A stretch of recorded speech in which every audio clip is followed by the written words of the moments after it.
तुम होता सा स्वयं,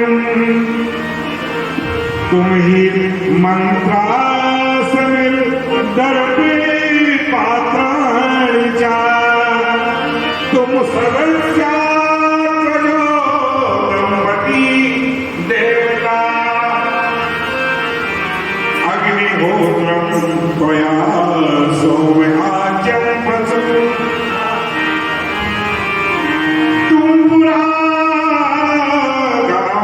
रसाया महासुंदरो। नारायण से कहते प्रभु प्रकट हो जाइए, बोलिए नारायण भगवान की जय। देवरा पद्मिनी मालिने तोयता, स्तूयमाना नरं लीलया योगिभिः, व्यज्यहर्षं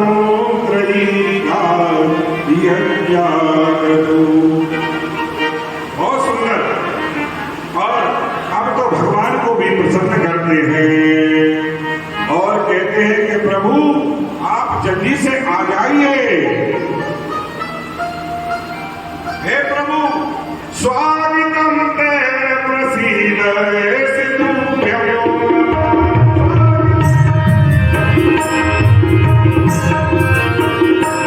स्वागतम ते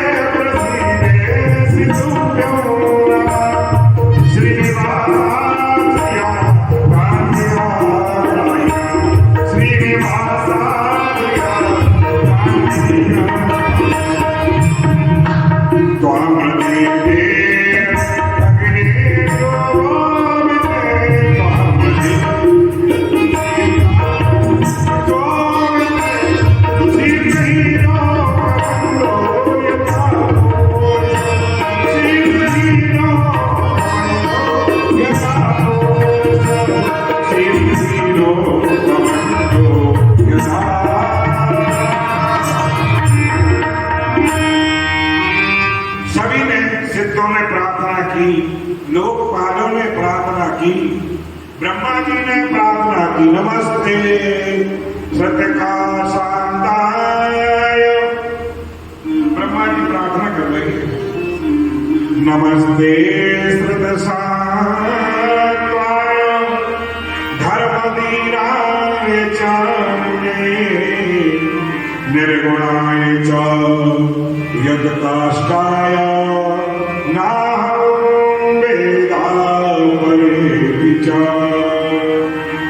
अग्नि ने प्रार्थना की, देवताओं ने प्रार्थना की, गंधर्वों ने प्रार्थना की, विद्याधरों ने प्रार्थना की, ब्राह्मणों ने प्रार्थना की। तब भगवान प्रकट हुए और उस समय पर सबने मिलकर के भगवान शिव जी को प्रसन्न किया। बोलो नमः पार्वती पते हर हर महादेव। भगवान को प्रसन्न किया और भगवान ने उसी समय वहां आकर के उन्हें वरदान दिया। और देखिए क्रतु जो उनके जो दक्ष थे, दक्ष का सिर जोड़ा गया, बकरे का सिर लगाया गया। बकरे का सिर क्यों लगाया गया? बहुत से लोग मैं करते ना, मैंने ये किया, मैंने ये किया, मैं, इसलिए जो ज्यादा मैं करते ना वो बकरे की तरह होते हैं। अच्छा एक बात आपने देखा, भोलेनाथ के मंदिर में एक वरदान भी दिया गया, जो गान बजाते हैं ना भोलेनाथ के, बोलो भोले करते हैं, हम कहते कि ये क्या हो गया इनको, लेकिन वो भोले को मनाने का एक ये भी तरीका है, ये वरदान दिया गया है। तो यहाँ पर भगवान भोलेनाथ ने आकर के उस यज्ञ को पूरा किया है और इस प्रकार भगवान की एक कथा, दक्ष का यज्ञ पूरा हुआ है। और सती माता जिन्होंने वो शरीर त्यागा था, अगले जन्म में वही माता पार्वती के रूप में हिमालय की आप प्रकट हुई है। और आप सबको मालूम है, अभी आपका जो अभी व्रत गया है ना, इसे कहते हैं तीजा, बोलते हैं हरतालिका। हरतालिका क्यों नाम पड़ा? क्योंकि नारद जी ने पार्वती का आकर के हाथ देखा, तो क्या देखा था कि इनको ऐसा वर मिलेगा। जोगी जटिल मन नगर मंगल भेष, अस स्वामी यही तो मिलन परी हर असरे, परी हर असरे। जोगी होंगे, अकामल होंगे, जिनका कोई ना घर होगा ना द्वार होगा। देखो जब हम लोग किसी का विवाह करते हैं ना, किसी बच्ची का विवाह करते हैं तो क्या देखते हैं कि पहले तो माता देखती है कि उसका परिवार वो उसका बेटा करता क्या, कुछ कमाता है, मेरी बेटी जाएगी तो उसको ये खिलाएगा क्या। तो माता उसकी देखती है फिर कितना धन है, कितने मकान है, कितनी जमीन है कितना, और कौन सा कोई अभी बड़ा अधिकारी है तो कैसे। और रात में उसको वो भगा के ले गई, जंगल में गई, जंगल में इनको वहां तो कुछ खाने को था नहीं, इसलिए रात भर इनका व्रत रहा। अब जंगल में है तो कोई नींद आएगी क्या, तो वहां रात भर जागती रही, इसलिए जागरण होता है।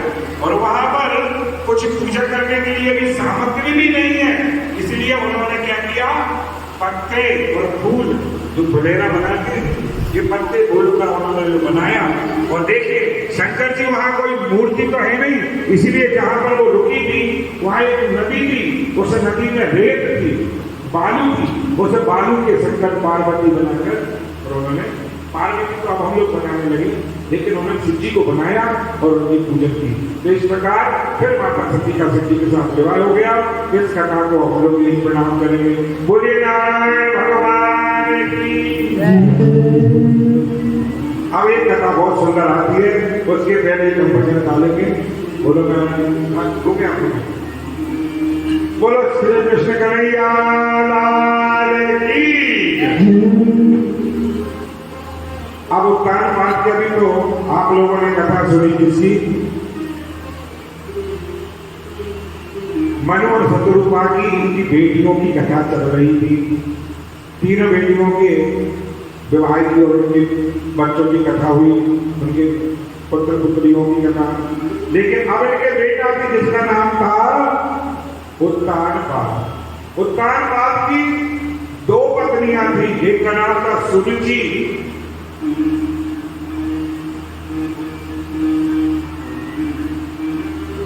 देखिए दो पत्नियां हैं, शिवती और सुरुचि।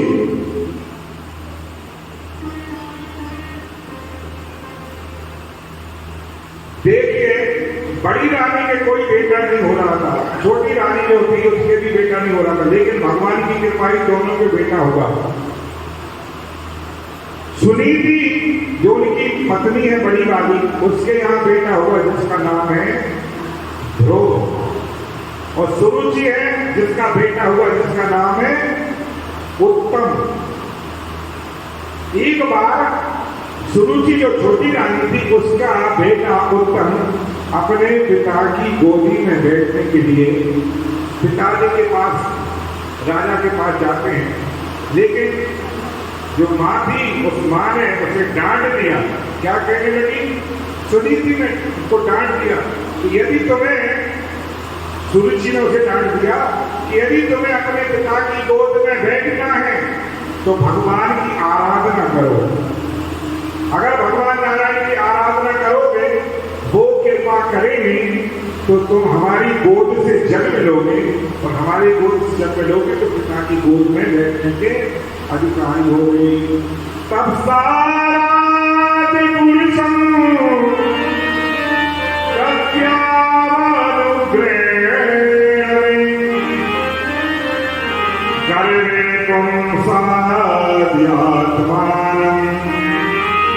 यदि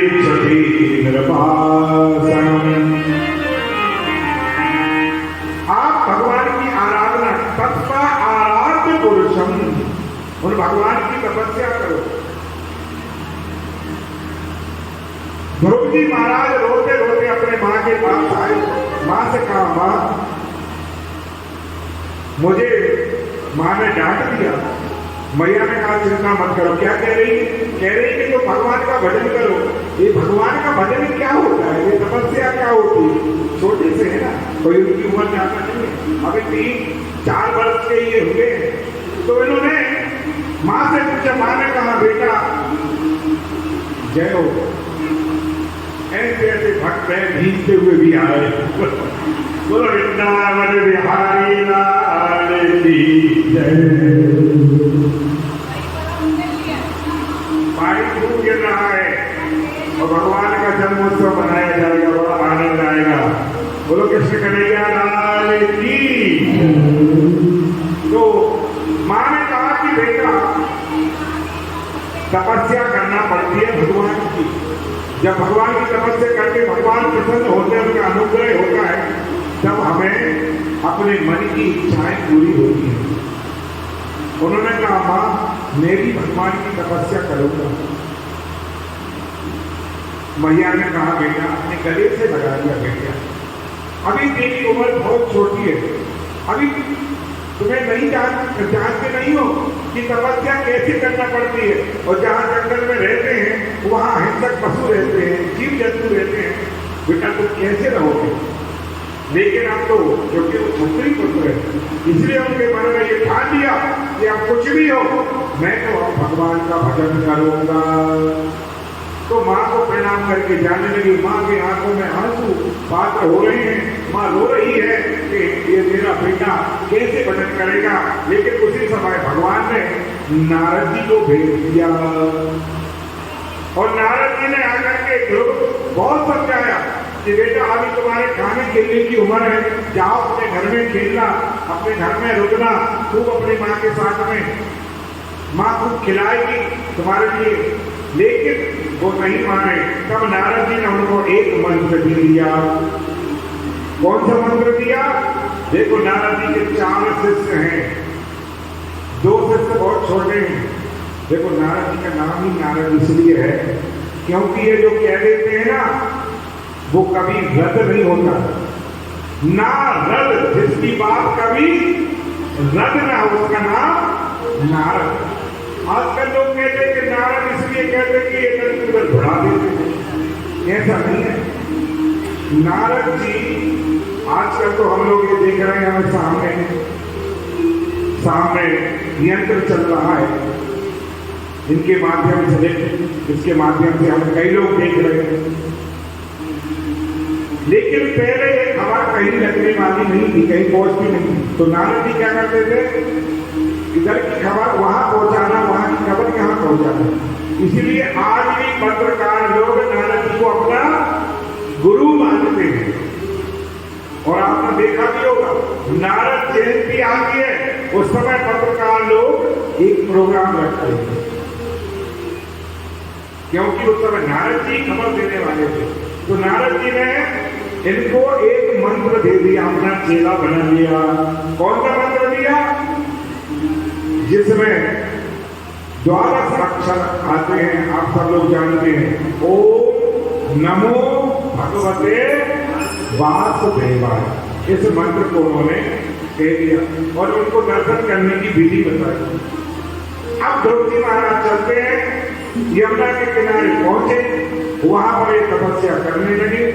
तपस्या करते करते वहां देखा यमुना जी जब बैठते हैं तो बहुत तेज आवाज आ रही है जल की, उस धार की बहुत तेज गलगल करके आवाज आ रही है। तो द्रौपदी महाराज ने दोनों हाथ जोड़कर यमुना महारानी से प्रार्थना की कि हे यमुना महारानी आप धीरे बढ़िए, ऐसे धीरे धीरे चलिए जिससे मुझे भजन करने में किसी प्रकार का कष्ट न हो। आपकी आवाज से मेरा मन विचलित हो जाता है। यमुना जी धीरे धीरे बहने लगे। हाँ, तब से यमुना जी की अब आवाज नहीं आती। राधे, ये बहुत सारी यमुना महारानी। आप देखिए द्रौपदी महाराज बैठ गए तो भगवान का एक ऐसा चक्र उनकी रक्षा में लग गया और द्रौपदी महाराज बैठे। उन्होंने कहा बैठ के भगवान प्रसन्न नहीं होंगे, इसलिए पांव, दोनों पांव के ऊपर खड़े हो गए, अपने हाथों को ऊपर कर दिया और भगवान का भजन करने लगे। फिर भी उन्होंने कहा कि अभी भी भगवान प्रसन्न नहीं होंगे, इसलिए एक पैर के ऊपर खड़े हो गए और फिर भगवान का भजन करने लगे। और भगवान का वो भजन करते करते लेके क्या गए, तो कहते हैं कि एक 3 दिन में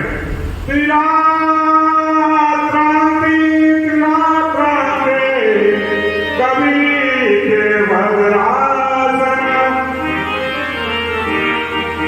तीन रात में कपित जानते हैं ना, जो केन वगैरह जो जंगल के केन होते हैं ना, उन केनों को उनको फनों को खाते थे, या फिर बादर आसना यानी जो हम लोग कहते बेर, उन बेरों को वो उनका आहार करते थे। लेकिन उन्होंने उसको भी छोड़ दिया।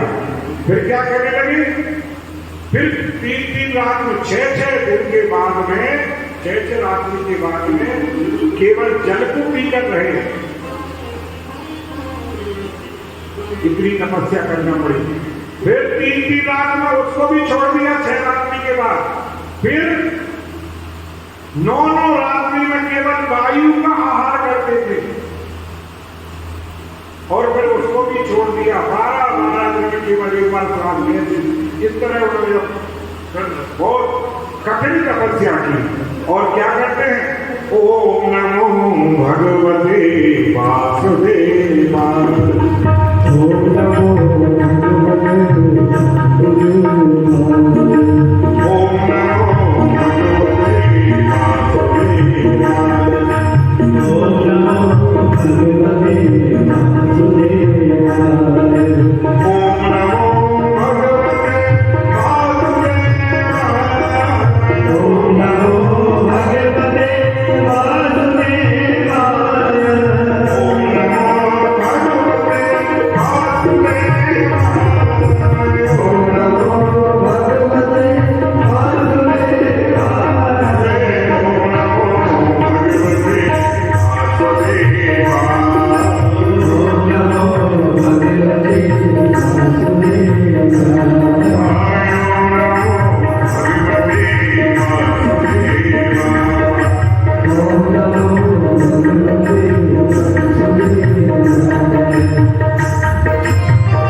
तपस्या हो गई।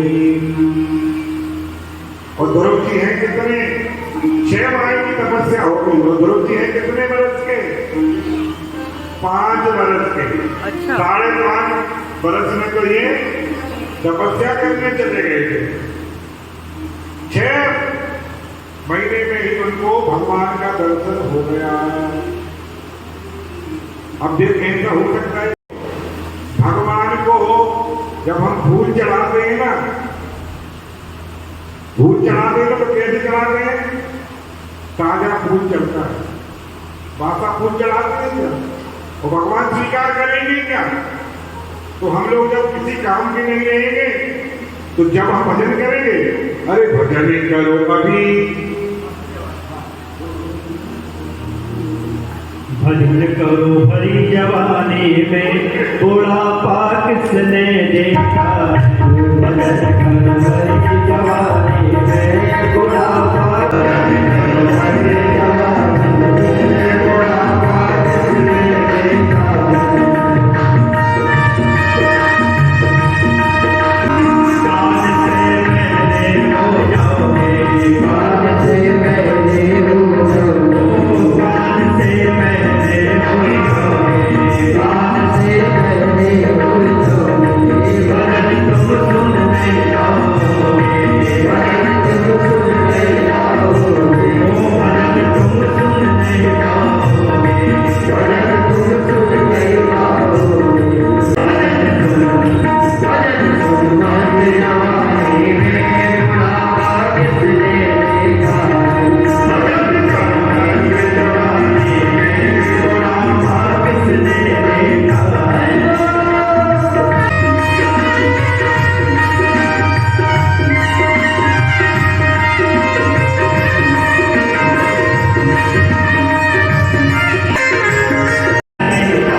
तपस्या की और उनका परिणाम ये मिला कि भगवान के दर्शन हुए। भगवान आकर के ध्रुव जी से कहते हैं कि हे वत्स, हे पुत्र, आंखें खोलो। लेकिन ध्रुव जी महाराज भगवान की वह दिव्य मूर्ति अपने हृदय में विराजमान किए हुए हैं, तो इसलिए भगवान बार बार कहते हैं कि ध्रुव आंखें खोलो, नेत्र खोलो, लेकिन ध्रुव जी महाराज नेत्र नहीं खोल रहे हैं। और भगवान ने कहा कि देखा कि ये अपने आंख क्यों नहीं खोल रही, तब भगवान ने क्या किया, उनके हृदय में देखा कि मेरी मूर्ति ध्रुव के हृदय में है, इसलिए भगवान ने उस मूर्ति को बाहर खींच लिया। जैसे उस मूर्ति को बाहर खींचा, ध्रुव जी महाराज के एकदम झटके में आंख खुल गई, और आंख खुलने के बाद वो देखने लगे कि अरे ये क्या, मेरे अंदर जो मूर्ति थी वो मूर्ति निकल के बाहर खड़ी है, वैसी की वैसी मूर्ति उनके सामने खड़ी है। बोलो भक्तवत्सल भगवान की जय। हम ध्रुव जी हाथ जोड़ करके प्रार्थना करते हैं, हे महाराज, ध्रुव जी कुछ कहना चाहते लेकिन कुछ कहने में समर्थ नहीं है, कुछ बोल नहीं पा रहे हैं।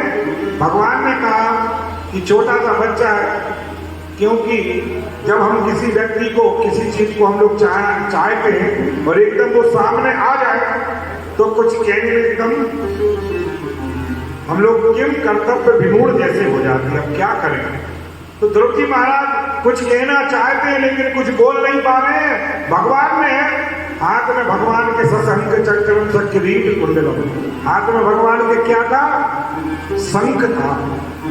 और शंख के ऐसे हम लोग कहते हैं कि शंख के स्पर्श होने से वाणी खुल जाती है, इसलिए भगवान ने अपने शंख का स्पर्श उनकी कपोलों में करा दिया। कपोले बसते वाणी, इसलिए उनके शंख का स्पर्श जैसे कराया और ध्रुव जी महाराज के वाणी विस्फुरित होने लगी और ध्रुव जी महाराज हाथ जोड़कर कहने लगे, योऽन्तः प्रविश्य मम वाच मिमां प्रसूतां संजीवयत्वग्नि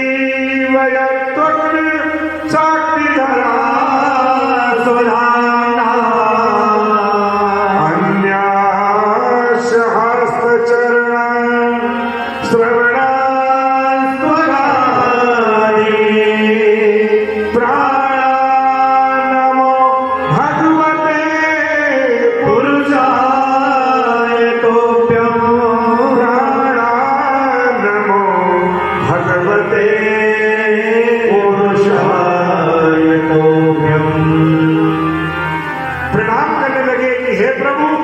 जिनके स्पर्श से यौनता मेरे अंदर प्रवेश करके जिन्होंने मेरी सोती हुई वाणी को प्रसुप्त कर दिया, जगा दिया, संजीव कर दिया, मेरे हाथ पांव में जिन्होंने जान ला दी, ऐसे भगवान मैं आपको प्रणाम करता हूँ। ध्रुव जी महाराज ने बहुत सुंदर स्तुति की। भगवान ने कहा, हे ध्रुव जी आप क्या चाहते हो? भगवान ने यहाँ पर उनकी स्तुति स्वीकार किया, अपने हृदय से लगाया, मेरे लिए तुमने कितना कष्ट उठाया। और भगवान उनसे कहते क्या चाहते हो? उन्होंने कहा कि बस मेरे माता पिता कि मैं चाहता हूँ और मुझे कुछ नहीं चाहिए, बस आपकी कृपा मिल गई। अब मेरे मन में कुछ भी भाव नहीं है, कुछ भी इच्छा नहीं है। भगवान ने कहा फिर भी आशीर्वाद देते हैं कि त्वद भ्रातुर्युक्तम नष्टे प्रस्तुति तु वयं पित्रा। तुम्हें अपने पिताजी ने जंगल में भेज दिया ना, अब तुम जाओ, पिताजी भी तुम्हें ढूंढ रहे हैं और तुम घर जाकर के अपने राज्य में जाकर के सत वर्ष सहस्त्राणी, कितने संस्कृत में लिखा है 63 वर्ष सहस्त्राणी, यानी 36,000 वर्ष तक राज्य करोगे और फिर मेरे पद को प्राप्त करोगे। ध्रुव जी महाराज आज भी अटल हैं। आप लोग जानते ना, शादी विवाह में जब हम लोग कहते थे, पंडित जी कहते ध्रुव तारा के दर्शन करा दो, कहते ना ध्रुव तारा, वही ध्रुव जी महाराज है। तो इन्होंने राज किया है, इनके भाई है उत्तम, उनका उन्होंने वहां पर उनके साथ देने लगे और इस प्रकार ध्रुव जी महाराज की बहुत सुंदर एक कथा हुई है। और ध्रुव जी महाराज वापस अपने राज्य में आए, पिताजी के बुलाने पर पिताजी ने इनको खोज की है और आए, बड़ा जुलूस निकाला गया, हाथी पर बैठा कर इनको लाए, दरवाजे पर बंधन बांधे गए, कलश रखे गए और बड़ा उत्सव मनाया गया। नगाड़े बज रहे हैं, ढोल ढमाके बज रहे हैं, गाते नाचते ध्रुव को लेके आए, राजगद्दी पर बैठाला गया है। ध्रुव जी महाराज बड़े प्रसन्नता से भगवान का ध्यान करते हुए राज करने लगे। इनका भाई था उत्तम, एक दिन वो जाकर के यक्षों से लड़ जाते हैं, यक्ष ने उत्तम को मार दिया। ध्रुव जी महाराज उत्तम से जाकर के उत्तम का बदला लेने के लिए यक्षों से लड़ते हैं, लेकिन वहां मनु महाराज ने आकर के उनको मना किया और मनु के कहने पर ध्रुव जी ने युद्ध शांत कर दिया। इसलिए कुबेर ने इनको बहुत सा आशीर्वाद दिया, क्योंकि मनु महाराज ने कहा कि बेटा भगवान को प्रसन्न करने के लिए तितीक्षया दया, भगवान किसी को नष्ट करने से प्रसन्न नहीं होते, भगवान किसी से प्रेम करने से प्रसन्न होते हैं। इसलिए तुम्हें प्रेम करना चाहिए। इन्होंने अपना युद्ध बंद कर दिया, बहुत सा इनको धन दिया गया है। ध्रुव जी महाराज जब इनकी मृत्यु का समय आया है, मृत्यु को इन्होंने कहा कि मैं आपके साथ चल रहा हूं। मृत्यु ने जैसे प्रणाम किया, उसके सिर पर अपना पैर रख करके ये रथ पर विराजमान हो गए। आज भी ध्रुव महाराज स्थित हैं और अब इस कथा को हम यहीं अपने विराम देंगे और इसी के साथ में कल से कथा जो है ना बहुत सुंदर भगवान के जन्मोत्सव की कथा होगी। और आपको एक बात फिर बता दें, आप अपने बच्चों के साथ परिवार के साथ में आए और यहाँ जैसी भी व्यवस्था होगी, हो सकता है किसी को बढ़िया खाना भी बनाया जाएगा। एक परिवार को बोला गया है, तो आप लोग दर्शन करेंगे, आनंद लेंगे और इन्हीं के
विशेष प्रिय और जिन्होंने बहुत ही हमें सहयोग किया है, ऐसे हमारे आदरणीय बड़े भाई श्री जगदीश जी यादव जी, आप बीजेपी के जिला महामंत्री भी हैं, तो उनका भी बहुत बहुत स्वागत, एक बार ताली बजाकर उनका स्वागत करें।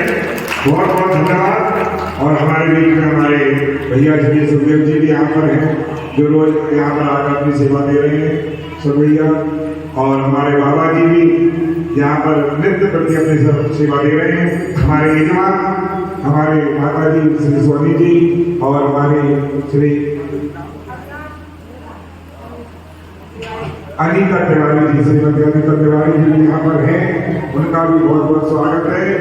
और आप सभी का देखिए, मैं सबका नाम जानता हूँ, विश्वकर्मा भाभी आएंगे ना, शर्मा भाभी, इनसे कहते हैं कि सबको लेके आना है ना, तो ठीक है, कल से सबकी ड्यूटी है 10-10 लोगों को लेके आना है और अपने अपने नाम बताना पड़ेंगे, ठीक है। और जो लेके आएगा उसको इनाम भी देंगे। क्या जगदीश भैया, जरा बताओ, जगदीश भैया बताएंगे, है ना, सबको जिनको विशेष उनको पुरस्कार दिया जाएगा, ठीक है ना। ये हमको बड़ा आनंद आएगा। बोले वृंदावन बिहारी लाल की जय। चंद्रमा मन सोजात सख्यो सूर्यो अजायत श्रोत्राग्भायश्च प्राणशोभा दग्निरजायत। श्री भागवत भगवान की है आरती, पापियों को पाप से भागवत भगवान की है आरती, पाप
पुष्पं गृहीत्वा मन्त्रपुष्पाञ्जलिः ॐ यज्ञेन यज्ञमयं तदेवास्तानि धर्माणि प्रथमान्यो सन्नातेह नागं महिमानः सचन्त यत्र पूर्वे साध्याः सन्ति देवाः ॐ एकदन्ताय विद्महे वक्रतुण्डाय धीमहि तन्नो दन्तिः प्रचोदयात् ॐ नन्दनन्दनाय विद्महे यशोदानन्दनाय धीमहि तन्नो कृष्णः प्रचोदयात् ॐ वृषभानुजायै च विद्महे कृष्णप्रियायै च धीमहि तन्नो श्रीराधा प्रचोदयात् नानासुगन्धि पुष्पाणि यथा कालोद्भवानि च पुष्पाञ्जलिर्मया दत्तो गृहाणा वनवेश्वर भगवते प्राणपुरुषोत्तमाय नमो नमः मन्त्रपुष्पाञ्जलिं समर्पयामि। बोलिए श्रीमद् भागवत महापुराण की, बालकृष्ण भगवान की, श्री सीतारामचंद्र भगवान की, श्री हनुमान जी महाराज की, श्री गुफा मंदिर धाम की, धर्म की, धर्म का, प्राणियों में विश्व का, सनातन धर्म की, गौ माता की, भारत माता की, नमः पार्वती पते हर हर महादेव। सभी भक्त भगवान की आरती प्रसाद लेकर जाएं और सभी भक्त कल ठीक समय पर पधारें। जय जय श्री राम। और हाँ, बड़ा ही हर्ष का विषय है कि कल श्रीमद् भागवत कथा का चौथा दिवस में हम लाला का जन्मोत्सव बड़ी ही धूमधाम से मनाएंगे। तो जो भी भक्त भगवान के जन्मोत्सव में मिठाई वगैरह, टॉफी वगैरह जो भी लाना चाहते हैं, खेल खिलौने खूब लाएं और यहाँ पर सबको लौटा दिए जाएंगे आनंद के साथ में। लड्डू वगैरह, माखन, मिश्री सब अपने अपने श्रद्धा भाव के अनुसार लेके आइए। बड़े आनंद के साथ कल हम जन्मोत्सव मनाएंगे। जय जय श्री राम।